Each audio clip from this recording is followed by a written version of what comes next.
जय हिंद दोस्तों, स्वागत है आपका अपने YouTube channel Ravi sir official पर। बहुत दिनों के बाद आप लोगों के लिए वीडियो लेकर आया हूँ। ड्यूटी पर चले जाने के कारण वीडियो नहीं बना पा रहा था। चलिए फिर से हम लोग क्लास शुरू करते हैं। अब क्लास कंटिन्यू रहेगी। देखिए, आज मैं आपके लिए रेशियो एंड प्रोपोर्शनल का अगला वीडियो लेकर आया हूँ, जिसमें हम लोग सीखेंगे क्या सीखेंगे, डुप्लीकेट रेशियो, सब डुप्लीकेट रेशियो, ट्रिप्लीकेट रेशियो और सब ट्रिप्लीकेट रेशियो। मतलब कहने का है वर्गानुपात, वर्गमूलानुपात, घनानुपात और घन मूलानुपात।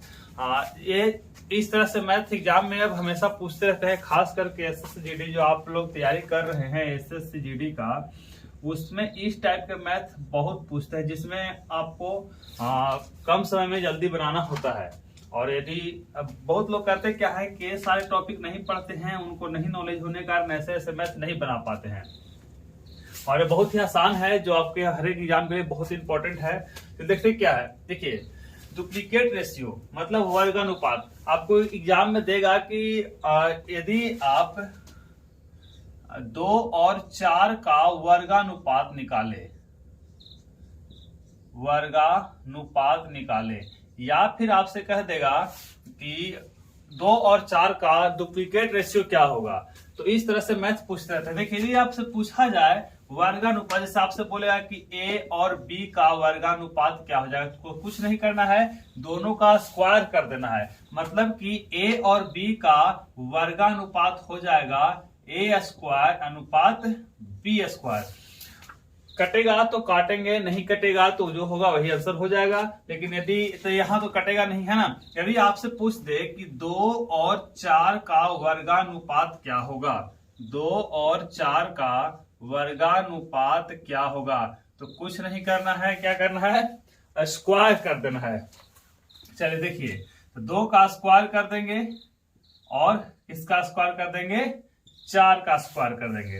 2 का स्क्वायर हो जाएगा 4 और 4 का स्क्वायर कितना हो जाएगा, 16। अब बताइए, कटेगा एक बार में, ही कटेगा 4 बार में। आंसर कितना हो गया, 1:4। कितना आसान था, है ना। अब तो कोई बोला सर अब तो बना देंगे, तो हाँ, जानने के बाद तो बना दीजिएगा। चलिए, बहुत बात है। अब देखिए क्या करना है। अब कह रहा है कि ये तो समझ में आ गया ना, है ना। अब आपसे इस तरह से पहले सबको बारे में बता दे रहे हैं, उसके बाद क्वेश्चन बनवाएंगे, है ना, क्वेश्चन कराएंगे इस पर। अब देखिए, अब कोई आपसे बोलेगा कि सब डुप्लीकेट रेशियो क्या होगा, यानी कि वर्गमूलानुपात। तो इसमें क्या करना है, थोड़ा सा, है ना, इससे थोड़ा सा टफ है, थोड़ा ज्यादा दिमाग लगाना है, मतलब हल्का सा। अब आपसे बोलेगा कि ए और बी का वर्गमूलानुपात क्या होगा, या सब डुप्लीकेट रेशियो क्या होगा। तो ये तो ससुरा इससे भी आसान है, कुछ काम ही नहीं है। बोलेगा कि तू बहुत तेज बन रहा है, देखो हम लोग बना लेंगे, हम लोग पढ़ चुके हैं। तो अब बताइए, सब डुप्लीकेट मतलब होता है वर्गमूलानुपात। यदि आपसे हम बोले कि 4 का वर्गमूलानुपात क्या होगा, तो आप क्या बोलेगा, 2 होगा, है ना। यदि आपसे हम बोले कि 16 का वर्गमूलानुपात क्या होगा, तो क्या हो जाएगा, 4 हो जाएगा। यानी कि उसका वर्गमूल निकाल देना है ना, वर्गमूल निकाल देना है। आप बताइए, आपसे हम बोलेंगे कि 81 का वर्गमूल क्या होगा, तो 9 होगा, यानी वर्गमूलानुपात निकाल देना है। चलिए, ये तो सही था।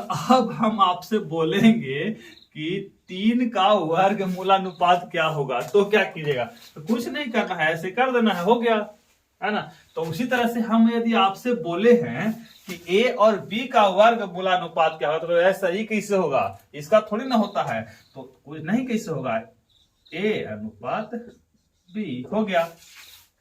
चलिए, अब आपसे कहेंगे हम कि आप हमको 4:25 का वर्गमूलानुपात निकालिए। ससुरा कितना आसान है ना, बकलोल। ऐसा क्वेश्चन अगर एग्जाम में दे दे तो हम लोग तो ऐसे ही बना देंगे। उम्मीद करते हैं कि ऐसा क्वेश्चन आए कि आप लोग 25 से 20, है ना, 20 नंबर का 20 से 20 रंग के चले आइए। तो देखिए, आप बताइए, 4 का वर्गमूल कितना होता है, 2, और 25 का कितना, 5। कितना आंसर हो गया, 2:5।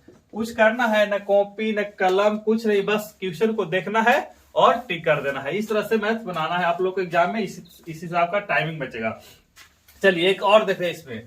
अब बताइए हमको आप कि 81 अनुपात 144 का वर्गमूलानुपात यानी कि सब डुप्लीकेट रेशियो क्या होगा। तो उसमें कुछ नहीं करना है। इस तरह से बकलोल यदि क्वेश्चन एग्जाम में पूछ दे क्वेश्चन तो हम लोग तो क्या कहें, इसमें टाइम भी बचेगा हमको और नंबर भी मिलेगा।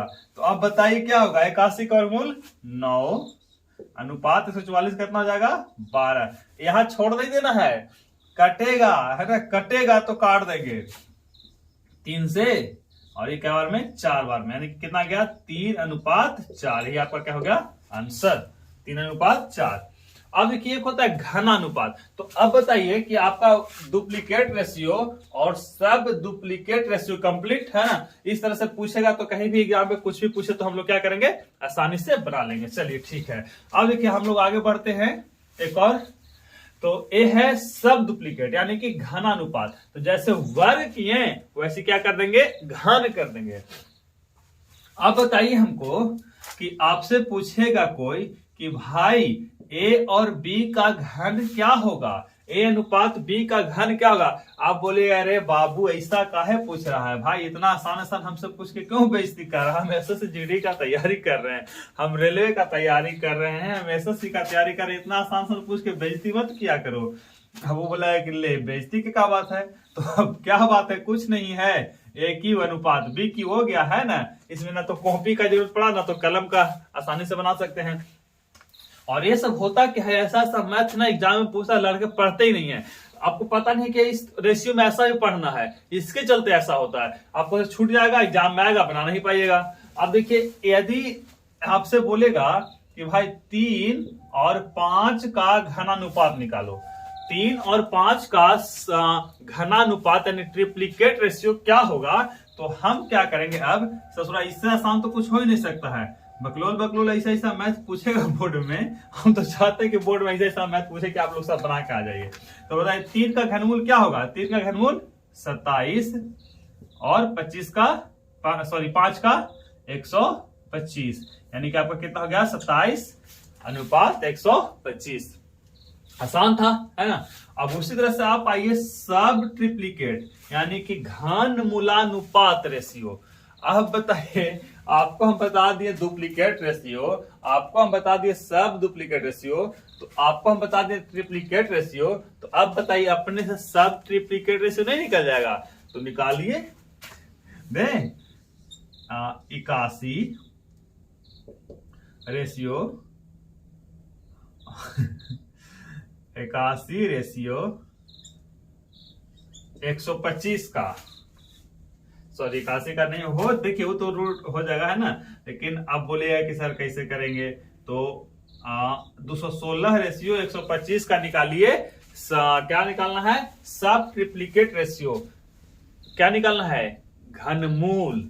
अब बताइए हमको 216 का घनमूल कितना होता है, यानी कि 216 किसका घन है। तो अब आपको दिमाग में आ रहा होगा कि लास्ट में 6 है तो 6 का ही होगा है ना, क्योंकि देखिए 6 का यदि घनमूल आप करेंगे कि 6 को 3 बार तो 6 छक 36 और 36 का कितना होता है 216। तो ये हो गया 6 और 125 तो सबको मालूम होता है कितना 5 का, यानी कितना रेशियो हो गया 6:5। कितना आसान था है ना। यानी कि एग्जाम में आपको इस तरह से मैथ यदि दे तो आप बिना कॉपी और बिना कलम का आप आराम से बना सकते हैं।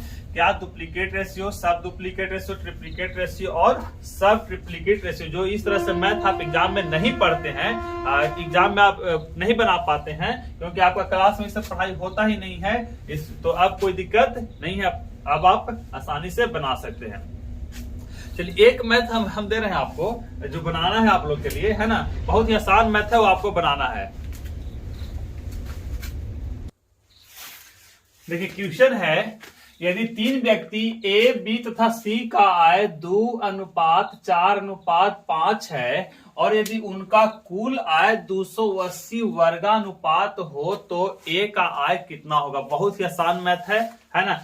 अब बताइए हमको कि कह रहा है कि 3 व्यक्ति है ए, बी तथा सी और उनका अनुपात दिया हुआ है 2:4:5, तो और उनका कुल आय दिया हुआ है 280 वर्ग अनुपात। देखिए ये दिया हुआ अनुपात में, लेकिन ये उनका कुल अनुपात कितना दिया हुआ है 280 वर्ग अनुपात में दिया हुआ है। तो जो अनुपात है उसको हम लोग क्या कर लेंगे, वर्ग अनुपात निकाल लेंगे, यानी कि डुप्लीकेट रेशियो। तो अब बताइए 2:4:5 दिया हुआ है ए, बी और सी का अनुपात, और कुल इन तीनों का दिया हुआ है वर्गानुपात 280। तो अब बताइए इसका निकालिए आप वर्गानुपात, तो 2 का कितना हो जाएगा 4, 4 का कितना हो जाएगा 16 और 5 का कितना हो जाएगा 25, यानी कि 4, 16, 25 हो गया आपका वर्गानुपात। ए का 4, बी का 16 और सी का कितना 25। क्या किए, स्क्वायर कर दिए। हम बताए हैं कि वर्गानुपात में स्क्वायर होता है। अब बताइए साथियों कितना आसान मैथ था, सिर्फ समझने के लिए थोड़ा सा चेंज कर दिया और लग रहा था जैसे बनेगा ही नहीं, है ना। तो इसी तरह से पहले कोई भी मैथ मिले एग्जाम में, क्वेश्चन को आप 1 से 2 बार अच्छे से पढ़िए, इतना अच्छे से पढ़िए कि एकदम क्वेश्चन आपको समझ में आ गया। जैसे क्वेश्चन आपको समझ में आ गया तो आपका 50% मैथ तो ऐसे ही बन गया, सिर्फ क्वेश्चन को पढ़ने से ही। तो बहुत ही आसान मैथ है। तो इस तरह से मैथ अगर दे दे एग्जाम में तो कोई दिक्कत ही ना हो। अब बताइए, हम बताए थे कि किताब बोला ऊपर, हम बोलेंगे नीचे, किताब कहा ऊपर, हम कहेंगे नीचे, जिसको निकालना है उसको बगल में गुना कर देंगे। अब देखिए किताब कह रहा है भाई कि इसका 280 वर्गानुपात इसका जो है टोटल इनकम है, कुल आय है। हम बोलेंगे ससुरा इसका टोटल इनकम कितना, 16 4 20, 20 और 25 45, है ना। किताब बोला कि इसका टोटल इनकम कितना है 280। हम लोग कहें कि नहीं ससुरा इसका टोटल इनकम कितना है, जोड़ेंगे तो 45। किताब कहा ऊपर, हम कहेंगे नीचे, निकालना है बगल में गुना कर देंगे। निकालना क्या है, ए का आय, तो ए का वर्गानुपात कितना है 4, तो यहां 4 से क्या कर देंगे गुना, कैलकुलेशन करके आंसर काटिए। कटेगा है, कटेगा है ना, 45 से ही कट जाएगा। देखिए 45 से काटिए इसको, तो 45 दूनी के 90, 45 चौके 180। चलिए पहले 5 से काटते हैं, 9 बार में 85 कटेगा, 50 25, तो यहाँ जाए कितना 5, सॉरी यहाँ 3 और यहाँ 0, तो कितना बार में 6 बार में नहीं कटेगा, है ना। तो कोई दिक्कत नहीं है। आप 56 को 4 से गुना कीजिए, तो 6 चौके 24 की 4, हाथ में 2 और 5 चौके 20 और 2 22, 224/9। इसको काट के दशमलव में क्या कर देंगे आंसर, है ना। एक कटने वाला मैथ आता है, इस तरह हम तो ऐसे दिए थे अपना मन से, इसलिए नहीं कटा। इस तरह से मैथ आपको पूछता है जो आपको एग्जाम आसानी से कट जाएगा। तो ए हो गया आपका आंसर। अब देखिए इसको हम क्या करेंगे, इसको हम ए का तो निकाल दिए, यदि बी का पूछता तो 16 से कर देते, सी का पूछता तो 25 से कर देते, है ना। किसी का भी पूछ सकता है, ऐसा ना कि ए और बी का नहीं पूछे। अब आपसे पूछ देगा, ऐसे ही पूछ देगा एग्जाम में, तो तैयार रहना है सब तरीके से। एग्जाम में आपको पूछ देता है कि ए और बी के आय का अंतर क्या होगा, या फिर बी और सी के आय का अंतर क्या होगा, इस तरह से आपसे एग्जाम में पूछ देगा।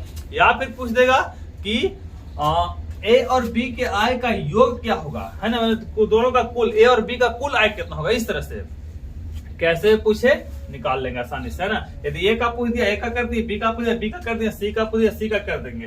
यदि पूछता है कि दोनों का अंतर क्या होगा, तो यहीं पर इसे घटा के गुना कर देंगे, या फिर निकाल के भी घटा सकते हैं। पूछा दोनों का टोटल कितना होगा, तो दोनों को जोड़ के गुना कर देंगे, या तो फिर निकाल कर अलग अलग और जोड़ देंगे। इस तरह से आपको एग्जाम में पूछ देगा। तो उसके लिए क्या करना है, तैयार रहना। चाहे जैसे भी पूछे, एग्जामिनर साला कैसू पूछते, है ना, एकदम हम लोग तैयार रहेंगे।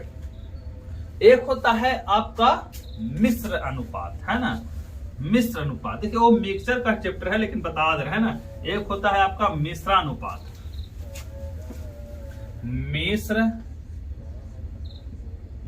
मिश्रानुपात, है ना।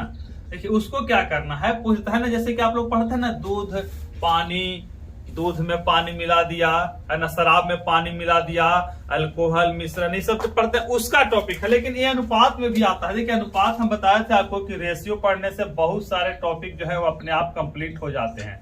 देखिए मिश्रण अनुपात क्या होगा।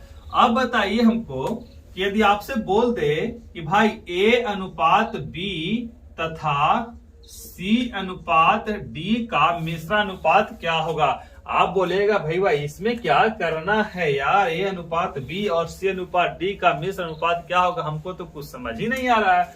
कुछ नहीं करना है भाई, पहले वाले को पहले से गुना कर दीजिए, लास्ट वाले को लास्ट वाले से गुना कर दीजिए, यानी कि आपका A अनुपात C हो, ए अनुपात बी तथा सी अनुपात डी का मिश्रण अनुपात हो जाएगा ए अनुपात ए सी और अनुपात बीडी। बीडी नहीं बीडी है ना, बीडी ए वाला नहीं, बीडी। देखिए इस तरह से आपका क्या हो गया, ए सी अनुपात बीडी हो गया ए बी तथा सी डी का मिश्रानुपात। यदि आपसे बोल दे कि आप हमको बताइए कि किसी मिश्रण में दूध और पानी का अनुपात, किसी मिश्रण में दूध और पानी का अनुपात 4:5 है तथा दूसरे मिश्रण में दूध और पानी का अनुपात 3:2 है, तो इसका मिश्र अनुपात क्या होगा, है ना। क्या पूछ देगा, एकदम सिंपल क्वेश्चन है, बहुत ही सिंपल। किसी मिश्रण में दूध और पानी का अनुपात 4:5 है तथा दूसरे मिश्रण में दूध और पानी का अनुपात 3:2 है, तो इसका मिश्र अनुपात क्या होगा। अब बोलेगा कि ले ही कैसे होगा, कैसे बनाए, दिमाग में ऐसे ऐसे कर करके खा जाएगा, एग्जाम में आपका टाइम भी खत्म होगा, बन भी नहीं पाएगा। तो कुछ नहीं करना है, दूध को दूध से गुना कर दीजिए, पानी को पानी से गुना कर दीजिए, बनकर तैयार हो गया। तो बताइए 4×3 12:5 बोलते हैं कि रेशियो में कटेगा तो काट देंगे, नहीं कटेगा तो छोड़ देंगे। कट रहा है 2 से 6 बार में, 2 से 5 बार, यानी कि आपका आंसर क्या हो गया 6:5। कितना आसान था, है ना। अब एक चीज और क्या, इनवर्स रेशियो। इनवर्स मतलब क्या, उल्टा। यदि आपसे बोलेगा कि ए अनुपात बी का इनवर्स रेशियो क्या होगा, ए अनुपात बी का इनवर्स रेशियो क्या हो जाएगा, तो क्या कर देंगे, बी अनुपात ए। कोई बोला है कि सर कैसे पलट देना है। हाँ अब बताइए इनवर्स मतलब क्या होता है, उल्टा। यदि हम आपसे बोले कि 2 का उल्टा क्या होगा, तो आप बोले सर 1/2। हाँ सही है ना। यदि हम आपसे बोले कि 2 का इनवर्स क्या होगा, तो आप बोलिएगा कि 1/2। अभी यदि हम आपसे बोले कि ए का इनवर्स क्या होगा, ए का उल्टा क्या होगा, तो आप बोलिएगा क्या बोलिएगा 1/a। तो हम आपसे क्या बोले, हम आपसे बोले कि ए अनुपात बी का इनवर्स रेशियो क्या होगा, उल्टा क्या होगा। तो आपको कुछ नहीं करना है भाई, ए का इनवर्स क्या होगा 1/a, अनुपात बी का इनवर्स क्या हो जाएगा 1/b। इनवर्स ही तो कर रहा था, ए का इनवर्स कर दिए, बी का इनवर्स कर दिए। अब बताइए कि नहीं हो जाएगा इधर से इधर, यह जाएगा यहाँ और यह जाएगा यहाँ, कोई दिक्कत है ना, आसानी से बन गया। तो इस तरह से यदि आपसे हम बोले कि 3:5 का इनवर्स रेशियो क्या हो जाएगा, तो क्या कर जाएगा 5:3 ही क्या हो गया आपका आंसर। कितना आसान था, है ना। एक मैथ दे रहे हैं आपको, है ना, सब डुप्लीकेट रेशियो का, देखते हैं बना पाते हैं कि नहीं। 0.81 है ना, 0.81 और 0.16 है ना, 0.81 सॉरी 1/0.81 और 1/0.16। थोड़ा सा टफ है लेकिन बन जाएगा, कोई भार नहीं है। 0.81 और 1/0.81 अनुपात 1/0.16 का आपको निकालना है सब डुप्लीकेट रेशियो निकालिए। बहुत ही आसान है, पहले इसको कोशिश कीजिए और बन जाएगा, आसानी से बन जाएगा। आपको क्या करना है, बनाना है घर से, है ना। ये आपका होमवर्क है, इसको आपको बनाकर अपना आंसर कमेंट करना है, हमें बताना है कि कितना इसका आंसर आया। तो ये था आज का आपका क्लास, जो बहुत ही इंपॉर्टेंट था एग्जाम के दृष्टि से। यदि वीडियो पसंद आया हो तो चैनल का सब्सक्राइब करें, दोस्तों के साथ शेयर करें, कमेंट करें, इसे बनाकर तो जरूर कमेंट करें, है ना। फिर मिलेंगे हम अगले वीडियो में, तब तक के लिए जय हिंद।